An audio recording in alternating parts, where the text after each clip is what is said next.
From the News Channel 5 network and Out and About Nashville, this is Out and About Today, sponsored by the Tennessee Performing Arts Center.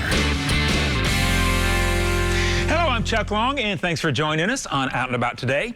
Tonight, it's all about the movies because we're going to be looking at the best LGBTQ movies of the year as named by the Society of LGBTQ Entertainment Critics for the Dorian Film Awards. Joining in on the conversation, my co-hosts, Brent and Pam. How are you guys? Good. Yeah, well, good to see you, Chuck. Great to see you. Now, we're going to get into the whole list, and I think it's a well put together list by the Entertainment Society critics. But I wanted to ask you, do you feel that we are getting more entertainment movies in the LGBTQ category? Pam, I'll start with you. I know we absolutely are. Chuck, I'm sure you have the data right in front of you, but I think we're getting more movies, more TV shows, more characters. Well, maybe not as many characters. I don't know about that. But yes, when you compare it to, a couple decades ago, absolutely.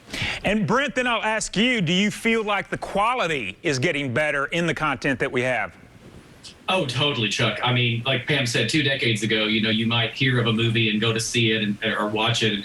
And it just, you want to see it because of what it portrays, but the quality wasn't there. And if my sort of suggestions queue and all of my streaming services are to be believed, there's just an endless fountain of movies now, ones that I didn't even know existed and on channels I didn't even know existed. And we've even subscribed to Daku and a few of the other services, and it's just unbelievable. There's almost too much choice now from around the world. I love it. Yeah, that's a great point. Well, I tell you what, let's go ahead and let's take a look at the list of the top 6 LGBTQ movies as named by the Society critics.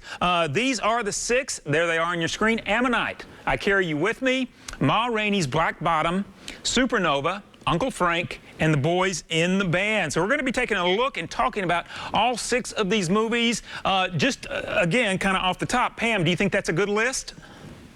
I do think it's a good list. I've seen a couple of them and have a couple more on my list to watch.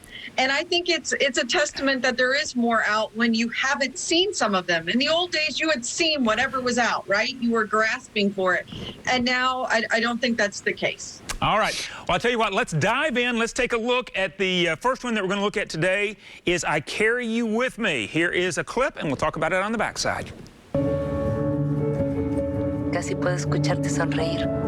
Ya, dime cómo se llama la afortunada.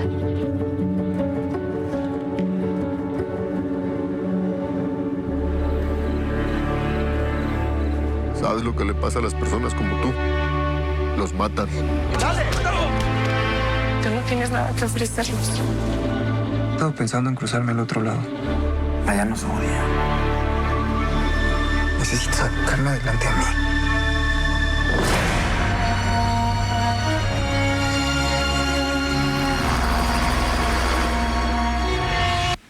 All right, that's a Spanish language drama, I Carry You With Me. Based on true love, it's a decade-spanning romance. It begins in Mexico between a chef and a teacher. So, Brent, what are your impressions on that one? Well, so many storylines there, Chuck. The obvious one for our angle, but then immigration, coming to America, other sort of romances, things that a child's involved. So it kind of brings a lot of different storylines in. And the preview sort of excited me so much, I had to look it up. It comes out here in May, and I'm really excited about watching this one. It feels like it has a real story to it. I agree. Pam, your impression? It looks like a real good, solid story. It does. It's just not my cup of tea. I see some heartbreak in this story, even though I don't know how it's going to end. It covers a long period of time, which interests me, actually. I like that. But it just hits me. I want to be, when I look for movies, I really want to laugh these days. All right, well, that brings us to the next movie we're going to take a look at. And Pam, I want to get your impression on this one as soon as we look at the clip. Now, great stars in this one, Saoirse Ronan and Kate Winslet. Let's take a look at Ammonite, and then we'll talk about it. What is it? Cheap tourist fodder.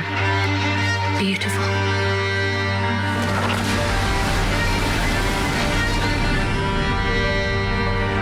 It pleases me you struck up a friendship together. What is it? Something? Nothing?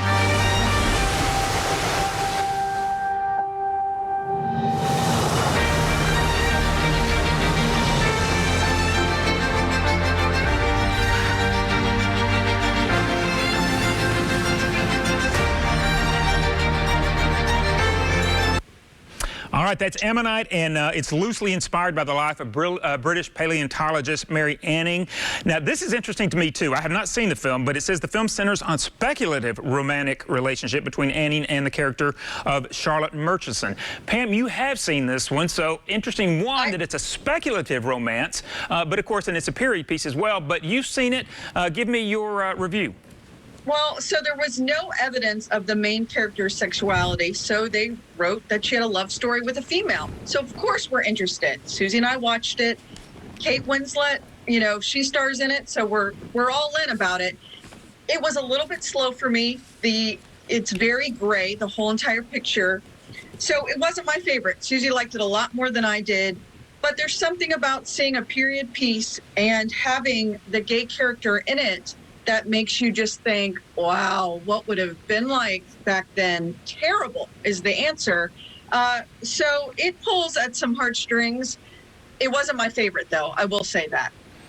Okay, got you there. And then, Brent, quickly, we've got about 45 seconds in this segment, but on this one, they said, you know, because she had there was no evidence of a heterosexual relationship that she actually had back when this took place, why couldn't it have possibly been, you know, a same-sex relationship? What are your thoughts on that?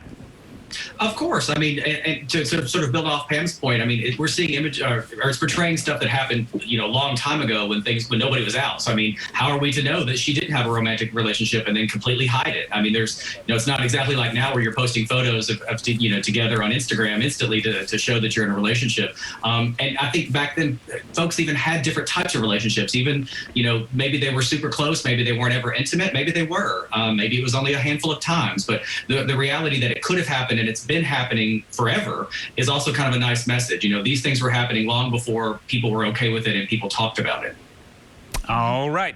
I tell you what, we're going to have to take a short break, but when we come back, we're going to talk about two very buzzed about movies that are on this list, Supernova and Uncle Frank. Right after this, we'll be right back.